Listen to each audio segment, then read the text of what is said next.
Hello everyone. I hope आप लोगों की प्रिपरेशन काफ़ी अच्छी चल रही होगी। आज का वीडियो आपके लिए काफ़ी ज़्यादा इंपॉर्टेंट होने वाला है, जो 10th फेब का आपका एग्ज़ाम है इंग्लिश का उसके लिए। बिकॉज़ इस वीडियो में हम कवर करने वाले हैं सारे character sketch. Last year 2 character sketch आपके पूछे गए थे, मिस्टर लेम एंड डेरी का, जो सबसे पहले मैंने कवर किया है। ऐसे टोटल 11 कैरेक्टर स्केच हम लोग इस वीडियो में कवर करने वाले हैं। साथ ही 30 मिनट्स का एक वीडियो मैंने अपलोड किया हुआ है चैनल पे, जिसमें सारे के सारे इंपॉर्टेंट क्वेश्चंस, आंसर्स, फ्लेमिंगो के प्रोज, पोएम्स एंड विस्टास के अपलोडेड हैं। आप देखिएगा, काफ़ी शॉर्ट वीडियो है एंड लास्ट मिनट रिवीजन के लिए काफ़ी हेल्पफुल वो रहेगा आपके लिए। मे भी हो सकता है थोड़ा सा नॉइस आपको आए वीडियो में, बिकॉज मैं ओपन स्पेस में इसको बना रहा हूँ छत पे बैठ के, ड्यू टू सम रीजंस। तो स्टार्ट करते हैं वीडियो को कैरेक्टर स्केच मिस्टर लेम के साथ में। मिस्टर लेम कौन है?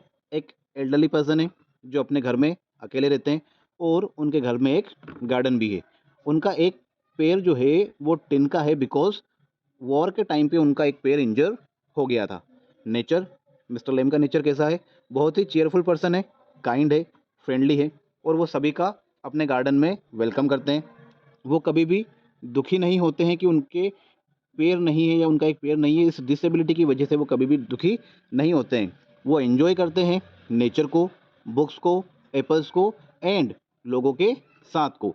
वो सभी से पोलाइटली से बात करते हैं और सभी को इज्जत देते हैं, रिस्पेक्ट के साथ में वो ट्रीट करते हैं। Role in the story, mister Lamb guide बनते हैं डेरी का, और डेरी के मन में जो डर रहता है उस डर को वो दूर करते हैं। उसको सिखाते हैं, उसको पढ़ाते हैं कि भाई सेल्फ कॉन्फिडेंस जो है वो बहुत ज़्यादा ज़रूरी होता है, और वो उसके अंदर उसको जगाते हैं। उसको ये समझने में भी मदद करते हैं कि जो असली डिसेबिलिटी होती है वो होती है माइंड की, ना कि शरीर की। कंक्लूजन, मिस्टर लेम रिप्रेजेंट करते हैं होप को, ह्यूमैनिटी को एंड पावर को। किसकी? पॉजिटिव एटीट्यूड की पावर को वो रिप्रेजेंट करते हैं कि सभी की ज़िंदगी में जो पॉजिटिव एटीट्यूड है वो बहुत ज़्यादा ज़रूरी होता है। सेकंड कैरेक्टर स्केच हमारा डेरी। तो डेरी कौन है? एक यंग बॉय है जो जिसका फेस जो है वो जल गया था एसिड की वजह से, and because of this reason वो बाकी बच्चों से अपने आप को काफ़ी ज़्यादा अलग समझता है। नेचर कैसा है डेरी का? वो बहुत ज़्यादा सेंसिटिव है, बहुत जल्दी वो दुखी हो जाता है, वो शाय है, लोनली है एंड इनसिक्योर है। उसको हमेशा ये डर लगा रहता है कि सब लोग उसका मजाक बनाएंगे। He feels people hate him, वो ये सोचता है कि लोग उससे नफरत करते हैं या फिर उससे बहुत ज़्यादा वो लोग डरते हैं, और इसकी वजह से वो समाज को या दूसरे लोगों की जो सोसाइटी है, एक साथ को वो हमेशा अवॉइड करने की कोशिश करता है। वो बहुत जल्दी गुस्सा हो जाता है एंड नेगेटिव थॉट्स उसके मन में बहुत ज़्यादा आ जाती है due to rejection and pity from others. क्योंकि कई बार ये होता है कि डेरी को लोग बाग सहानुभूति देते हैं, उसको कंसोल करने की कोशिश करते हैं, उससे प्यार से बात करते हैं, तो उसको ऐसा लगता है कि ये लोग मुझसे प्यार से इसके लिए बात कर रहे हैं क्योंकि मेरा चेहरा जला हुआ है। रोल इन द स्टोरी, तो डेरी जब मिस्टर लेम से मिलता है तब उसकी जो थॉट प्रोसेस है, उसकी जो थिंकिंग है वो चेंज होती है, और धीरे धीरे वो ये समझना शुरू करता है कि he must not hide from life, उसको जीवन से छुपना नहीं है। मिस्टर लेम उसको करेज प्रोवाइड करते हैं ताकि वो लोगों को फेस कर सके और एक्सेप्ट कर सके जैसा वो खुद है। Conclusion, dairy shows how love, guidance and confidence can change a person's life completely. तो डेरी हमें ये बताता है कि लव से, गाइडेंस से, सही सलाह से और कॉन्फिडेंस की वजह से जीवन को, अपनी लाइफ को चेंज किया जा सकता है। साहेब, इस बार इस के साहिब के कैरेक्टर स्केच के आने के चांसेस मेरे हिसाब से ज़्यादा हैं, तो आप इस पर फोकस करिएगा। इंट्रोडक्शन, साहिब कौन है? एक गरीब लड़का है जो सीमापुरी में रहता है। वो एक रैक पिकर है जो कि गार्बेज में हमेशा यूज़फुल थिंग्स ढूंढने की कोशिश करता है। उसका परिवार बांग्लादेश से भारत में दिल्ली के सीमापुरी इलाके में शिफ्ट हो गया है because of poverty. Nature, Sahib का नेचर कैसा है? वो बहुत इनोसेंट है, सॉफ्ट स्पोकन पर्सन है, अच्छी बातें करता है एंड उसके कई सारे ड्रीम्स भी है। वो स्कूल जाने की इच्छा रखता है और बाकी दूसरे बच्चों की तरह नॉर्मल लाइफ वो जीना चाहता है। इतनी सब दुख तकलीफ होने के बावजूद हमेशा उसके चेहरे पे स्माइल रहती है एंड वो एक बेटर लाइफ की होप आशा करता है। रोल इन द स्टोरी, साहेब उन सभी पुअर बच्चों को रिप्रेजेंट करता है भारत के, जो कि कम उम्र में अलग अलग तरीके के काम करने के लिए फोर्स कर दिए जाते हैं और उनको पढ़ाई लिखाई नसीब नहीं होती है। और ये साहेब क्या करता है स्टोरी में, बाद में एक टी स्टॉल पे काम करना स्टार्ट कर देता है, जिसकी वजह से ऑलरेडी उसकी फ्रीडम जा चुकी थी रहती है, लेकिन जब वो टी स्टॉल पे काम करता है तो फाइनली उसकी फ्रीडम कंप्लीटली खत्म हो जाती है। कंक्लूजन, साहेब सिंबल बनता है इस स्टोरी में पुअर्टी का एंड चाइल्ड लेबर का, और यही इस चैप्टर का खास वो है लॉस्ट स्प्रिंग, इसीलिए इसका नाम दिया गया है कि कई सारे बच्चे ऐसे रहते हैं जिनका जो स्प्रिंग है, स्प्रिंग मतलब बसंत, बचपन जो है वो सबसे कीमती समय होता है किसी की भी ज़िंदगी का, और वो इन लोगों की ज़िंदगी में से खो जाता है, मुकेश और साहेब दोनों। नेक्स्ट हमारा कैरेक्टर स्केच है मुकेश का। तो मुकेश कौन है? मुकेश एक टीनेज बॉय है जो कि फ़िरोज़ाबाद में रहता है, और जहाँ पे सभी के सभी लोग बेंगल बनाने के काम ही करते हैं। वो भी एक गरीब परिवार से बिलोंग करता है जो कि बेंगल मेकिंग का काम करते हैं। मुकेश का नेचर कैसा है? मुकेश एक हार्ड वर्किंग पर्सन है, सेंसिबल है एंड एम्बिशियस है। वो बाकी लोगों की तरह नहीं है कि वो सिर्फ चूड़ियों बनाने के काम में ही लगा रहना चाहता है। उसने अपने जो किस्मत है, उसकी जो फेट है, उसने उसको अभी तक एक्सेप्ट नहीं किया है, और उसमें सपने देखने का भी करेज है। वो लाइफ को कम्प्लीटली अलग नज़रिए से देखता है। वो लेज़ी नहीं है और होपलेस भी नहीं है, और स्टोरी में बताया गया है कि वो मोटर मैकेनिक बनना चाहता है। Role in the story, Mukesh wants to become a motor mechanic and escape the traditional bangle making professional. तो वो इस बेंगल इंडस्ट्री से हट के मोटर मैकेनिक बनने का प्रोफेशन वो चुनना चाहता है। He shows the desire to break social chain, और वो ये डिज़ायर शो करता है कि जो सोशल चेन उनके परिवार की चली आ रही है कि घर के सारे लोग चूड़ियाँ बनाने के काम में लगे हुए हैं, वो इस चेन को ब्रेक करके मोटर मैकेनिक बनना चाहता है और अपने फ्यूचर को अच्छा वो करना चाहता है। कंक्लूजन, मुकेश रिप्रेजेंट क्या करता है? होप को, डिटर्मिनेशन को एंड करेज को। किसके अगेंस्ट में? वो पुअर्टी के, गरीबी के खिलाफ वो लड़ाई लड़ना चाहता है। क्यों? ताकि वो अपने ड्रीम्स को अचीव कर सके। नेक्स्ट कैरेक्टर स्केच, हाना। हाना कौन है? डॉक्टर साधो की वाइफ है। तो इंट्रोडक्शन में हम लिखेंगे Hana is wife of doctor Sadao and Sadao कौन है? वो फेमस जैपनीज सर्जन है। She lives with him near the sea. तो ये क्वेश्चन आपसे 2 मार्क्स में भी पूछा जा सकता है कि who is doctor Sadao and where is his house located. Nature, Hana का नेचर कैसा है? बहुत ही ज़्यादा caring, loyal and responsible lady है वो, और जेंटल है by nature, but she becomes strong. वो काफ़ी स्ट्रॉन्ग हो जाती है when the situations demand. Like वो अपने पति के लिए चिंतित रहती है, बहुत वरीड रहती है, लेकिन जब सिचुएशन डिमांड करती है कि उस इंजर्ड आर्मी पर्सन को, जो कि एनिमी रहता है, उसको उसकी केयर करनी रहती है, उसको क्लीन करना रहता है, तो वो वहाँ पर जाकर डॉक्टर साधो की हेल्प करती है। She is afraid of the enemy soldier, but वो शुरुआत में क्या रहती है? उससे डरती है, but does not run away from duty, और वो अपने कर्तव्य से, अपनी ड्यूटी से वो पीछे नहीं हटती। Role in the story, Hana supports her husband in saving the American soldier. She helps in nursing him, because जो जितने भी उनके सर्वेंट्स थे, सारे के सारे सर्वेंट्स ने मना कर दिया था कि हम कोई भी हेल्प नहीं करेंगे इस एनिमी की ट्रीटमेंट में, and because of this reason Hana और डॉक्टर साधो को ही सारा काम करना पड़ा था। दो शी फील्स अनकंफर्टेबल, वो सहज महसूस वहाँ पे नहीं कर रही थी, अनकंफर्टेबल थी वो, उसके बाद में भी उसने ह्यूमैनिटी को चूज़ किया ओवर फियर। तो डर के ऊपर उसने किसको चुना? इंसानियत को। कंक्लूजन, हाना किसको रिप्रेजेंट करती है? Love, courage and the strength of a supportive partner. तो डॉक्टर साधो की पार्टनर है, और वो किसको रिप्रेजेंट करती है? लव और करेज को रिप्रेजेंट कर रही है। Next, doctor Sadho. Doctor Sadho is a well known Japanese surgeon who is trusted by the government, because जो डॉक्टर साधो थे उनको ट्रूप्स के साथ में बाहर नहीं भेजा गया था, बिकॉज जनरल को कभी भी सर्जरी की रिक्वायरमेंट हो सकती थी।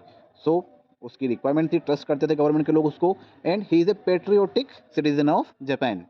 नेचर, काफ़ी इंटेलिजेंट पर्सन है, डिसिप्लिन्ड है एंड रेस्पॉन्सिबल पर्सन है। वो अपने प्रोफेशन की रेस्पेक्ट करता है बहुत गहराई से, एंड बिलीव्स, उसका विश्वास क्या है कि हमेशा एक इंसान की लाइफ को बचाना चाहिए। वो प्रैक्टिकल भी है लाइफ को लेके, और वो काफ़ी ज़्यादा बहादुर भी है, ब्रेव भी है।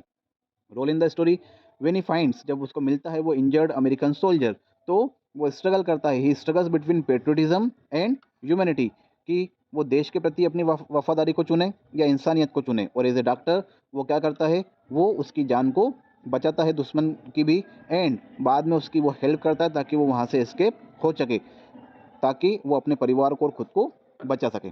Conclusion, doctor Sadho proves that humanity and duty of a doctor R greater than war and hated. तो डॉक्टर साधो क्या प्रूव करते हैं? कि जो इंसानियत है और जो उनकी ड्यूटी है, जो उनका कर्तव्य है, वो इन लड़ाई झगड़ों से, वॉर से और नफरत से ज़्यादा बढ़कर है। नेक्स्ट, आन जेनिफर। इस साल इसके आने के चांसेस भी मुझे सबसे ज़्यादा लग रहे हैं। इसके बाद का एक वीडियो और बनाऊंगा मैं, जिसमें सारी पोएम्स के सेंट्रल आइडिया एंड समरी को कवर करने की कोशिश करेंगे। सो आंट जेनिफर कौन है? एक मैरिड वुमन है जो कि बहुत ज़्यादा प्रेशर में रहती है उसके हस्बैंड के, और वो एक्सप्रेस करती है अपनी इन फीलिंग्स को थ्रू एम्ब्रॉयडरी, जो वो टाइगर्स बनाती रहती है उनके थ्रू। नेचर कैसा है उनका? बहुत ज़्यादा वीक है, नर्वस है और वो डरी हुई है। उसके जो काँपते हुए हाथ हैं, वो रिप्रेज़ेंट करते हैं उसके दर्द को और उसकी हेल्पलेसनेस को, कि वो किसी भी तरह की कोई खुद की सहायता नहीं कर सकती है। वो काफ़ी ज़्यादा बोझ से दबी हुई है by her marriage and can not live freely, वो कभी भी आज़ादी से नहीं रह पाएगी। Role in the poem a story, Jennifer creates a bright and fearless tiger in her embroidery. तो आंट जेनिफर क्या बनाती रहती है? टाइगर्स को बनाती रहती है। ये टाइगर क्या सिंबलाइज करते हैं? स्ट्रेंथ को, कॉन्फिडेंस को एंड फ्रीडम फ्रीडम को। जो चीज़ें वो चाहती है अपनी लाइफ में, टाइगर्स को बनाकर वो उन चीज़ों को रिप्रेजेंट करने की कोशिश करती है। Thing she wishes for but can not achieve in real life, और वो अपनी खुद की ज़िंदगी में इन सब चीज़ों को कभी भी वो अचीव नहीं कर पाएगी। Conclusion, Aunt Jennifer represents the suffering of women in oppressive marriages and the silent rebellion through art। तो वो क्या रिप्रेजेंट करती है? उन सभी महिलाओं को रिप्रेजेंट करती है जो शादी के बोझ के तले दबी हुई है, उनको ऑप्रेस किया जा रहा है, और वो अपनी रिबेलियन थॉट जो है, जो उसको लड़ना चाहती है, वो किसके थ्रू रिप्रेजेंट करती है? वो आर्ट के थ्रू रिप्रेजेंट करती है। पेडलर रेड ट्रेप से। तो पेडलर कौन है? एक गरीब आदमी है जो अर्न करता है मनी, कैसे? रेड ट्रेप्स को बेचकर। वो अकेला है और काफ़ी डिफ़िकल्ट लाइफ वो जीता है, इधर उधर भटकते भटकते, एक वेगा बाउंड की तरह वो रहता है। नेचर कैसा है? क्लेवर है, सस्पिशियस है एंड ग्रीडी है। मतलब वो थोड़ा सा चालाक है, हर चीज़ों के ऊपर उसको शक हो जाता है, फटाक से वो सोचने लग जाता है कि भाई मैं तो रेड ट्रैप में फंस गया। एंड लालची भी है, क्योंकि वो वहाँ से क्रॉफ्टर के यहाँ से पैसे वो चुरा लेता है। ही believe the world is like a big red trap, और हमेशा वो यही सोचता रहता है कि पूरी की पूरी जो दुनिया है वो एक बहुत बड़ा रेड ट्रैप है, जहाँ पर लोग बाग आके फंस जाते हैं। और वो किन किन चीज़ों के लिए फंस सकते हैं? मनी के लिए, पावर के लिए, और कई सारी जो मटेरियलिस्टिक चीज़ें हैं, लाइक आप लोग अगर हैं तो आईफोन चाहिए, या फिर फेयरवेल का बड़ा क्रेज़ चल रहा है आजकल के टाइम पे कि फेयरवेल है तो भाई ट्रैक्टर से लोग भाग जा रहे हैं, जेसीबी में बैठ-बैठ के जा रहे हैं, तो ये सब मटेरियलिस्टिक चीज़ें हैं। बट डीप इनसाइड वो अंदर ही अंदर ये भी सोचता है कि he is not completely bad, और कहीं न कहीं एक है कि वो इतना बुरा भी नहीं है। रोल इन द स्टोरी, वो मनी को चुराता है फ्रॉम द क्रॉफ्टर, बट बाद में वो खुद को गिल्टी, मतलब उसको महसूस होता है कि नहीं, उसने ये जो काम किया है ये बहुत गलत काम किया है। एडला विलियमसन जो आयरन मास्टर की बेटी है, उसकी काइंडनेस, उसकी दयालुता और रेस्पेक्ट की वजह से उसका जो उसमें बहुत ज़्यादा परिवर्तन आ जाता है, और वो जो स्टोलन मनी है वो उसको वहीं पे उसके जब घर से निकलता है क्रिसमस के बाद में, तो उस मनी को वहीं पे छोड़ के जाता है, और एक थैंक्स का नोट भी वो छोड़ता है उसके साथ में। Conclusion, peddler shows the goodness can awaken in anyone through love, trust and compassion. तो पेडलर ये बताता है कि अच्छाई की वजह से कई सारे लोगों का स्वभाव जो है, उनका काम करने के तरीके जो हैं, उनको चेंज किया जा सकता है।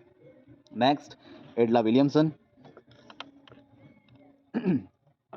तो एडला विलियमसन कौन है? ये डॉटर है आयरन मास्टर की, यंग है, पोलाइट है और वेल मैनर्ड है, काफ़ी अच्छी ग्रूम्ड लड़की इस चैप्टर में इसको बताया गया है।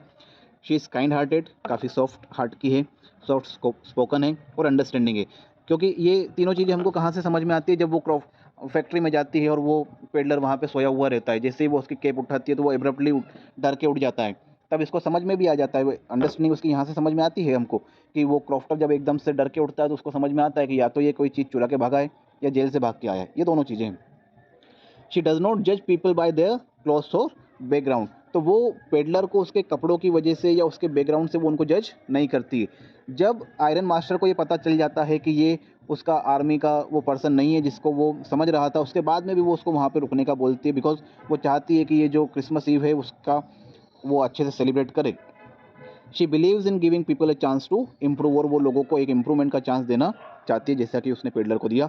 Role in the story, Edla request the peddler to stay at their house for Christmas even after knowing, उस ये जानने के बाद में भी कि वो कैप्टन नहीं है। सिस्टर सपोर्ट्स हिम, उसको वो सपोर्ट करती है, एंड उसकी काइंडनेस की वजह से जो पेडलर है उसकी लाइफ पूरी तरीके से चेंज हो जाती है। एडला क्या क्या रिप्रेजेंट करती है? वो ट्रू ह्यूमैनिटी को रिप्रेजेंट करती है, सिंपैथी, दूसरों के प्रति दया की भावना को रिप्रेजेंट करती है, और पावर ऑफ गुडनेस को वो रिप्रेजेंट करती है कि लोगों के स्वभाव को बदला जा सकता है।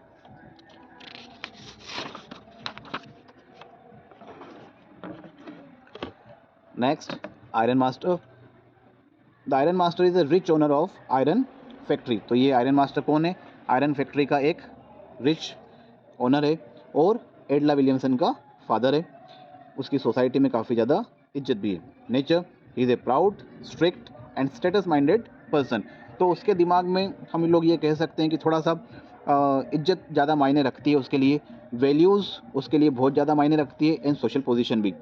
He is also soft, short tempered and quickly जजेस अदर्स। और वो लोगों को बहुत जल्दी जज करने की कोशिश करता है। जैसे कि जब पेडलर तैयार होकर आता है और वो फटाक से उसको समझ जाता है कि ये वो कैप्टन नहीं है, तो उसको बोलता है भाई तुम मेरे घर से चले जाओ। तो वो शॉर्ट टेम्पर्ड भी है।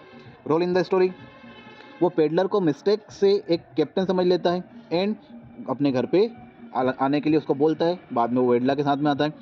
When he discovers the truth, जब उसको सच पता चलता है तो वो गुस्सा हो जाता है एंड वो उसको बाहर भी फेंकना चाहता है, उसको निकालना चाहता है। बाद में एडला जब उसको समझाती है तो फिर वो एडला के डिसीजन को मान लेता है और उसको वहाँ पे रुकने देता है। कंक्लूजन, आयरन मास्टर क्या रिप्रेजेंट करता है? एक क्लास को रिप्रेजेंट करता है, प्राइड को, गर्व को रिप्रेजेंट करता है, एंड वो ये भी बताता है कि कैसे लोग दूसरे लोगों को जज करते हैं बिना उनको समझे। And the last one, Subbu. Subbu is an important worker eight Gemini studio.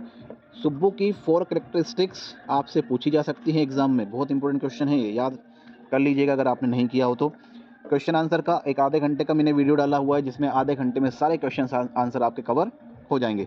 Link मैं आई बटन में आपको प्रोवाइड कर दूंगा, आप उसको भी देखिएगा। सारे क्वेश्चन आंसर मोस्ट इंपॉर्टेंट है, आधे घंटे में पूरी इंग्लिश के क्वेश्चन आंसर आपके कवर हो जाएंगे। He is the second most powerful person in the studio, और वो स्टूडियो में सेकंड मोस्ट पावरफुल पर्सन है। सुब्बू टैलेंटेड है, एनर्जेटिक है एंड क्रिएटिव है। वो पोएम्स लिख सकता है, एक्टिंग कर सकता है, स्टोरी का सजेशन दे सकता है, आइडियाज़ प्रोवाइड करता है और कई सारी प्रॉब्लम्स को बहुत जल्दी वो सॉल्व कर सकता है। वो फ्रेंडली है और हेल्पफुल भी है टू अदर्स। हावेवर कई सारे लोग जो हैं वो उसको पसंद नहीं करते हैं और वो उससे जलन भी रखते हैं बिकॉज वो बॉस का फेवरेट है। Role in the story, Subbu supports the studio work and plays a major role in managing task. तो सुब्बू क्या करता है? सारे काम स्टूडियो को संभालता है और कई सारे जो मेजर रोल है वो भी कंप्लीट करता है। ये रिप्रेजेंट करता है सुब्बू हार्ड वर्किंग को एंड मल्टी टैलेंटेड पीपल जो फिल्म इंडस्ट्री में कई सारे काम करते हैं उनको। Conclusion, Subbu shows how talent can bring success but also attract jealousy and criticism from others। तो टैलेंट जो है वो सक्सेस तो लेके आ सकता है लेकिन इसके साथ में आपको लोगों की जलन और क्रिटिसिज्म भी झेलना पड़ेगा। तो ये सारे हमारे करेक्टर स्केच थे। मेरे हिसाब से ये इतने सारे हैं, 11 करेक्टर स्केच हैं हमारे जो कि इंपॉर्टेंट है। आप इनको याद कीजिएगा। बहुत ईजी लैंग्वेज में मैंने लिखने की कोशिश करी है। वीडियो को लाइक करें, चैनल को सब्सक्राइब करें एंड वीडियो को शेयर करें ज़्यादा से ज़्यादा अपने फ्रेंड्स के साथ में ताकि इस लास्ट मोमेंट में वो भी अच्छे से प्रिपरेशन कर सके। All the best for your exam. Thank you.